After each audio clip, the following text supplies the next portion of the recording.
आज आस छोट माछ सोरिष बेसर करवा।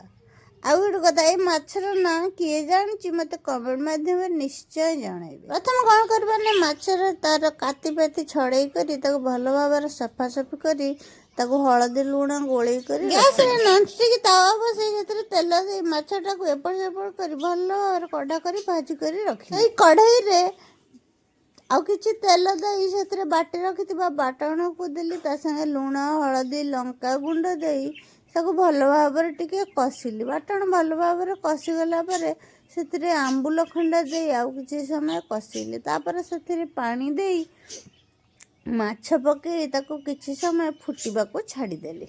हमर प्रस्तुत हो गला छोट माछ सोरिष बेसर। आपण आको पखाड़ा भात गरम भात रुटी रे जो थे पार से खाई पारे। जदि मोर वीडियोटा पसंद लगी ना गोटे चैनल को गोटे लाइक सब्सक्राइब निश्चय करदे।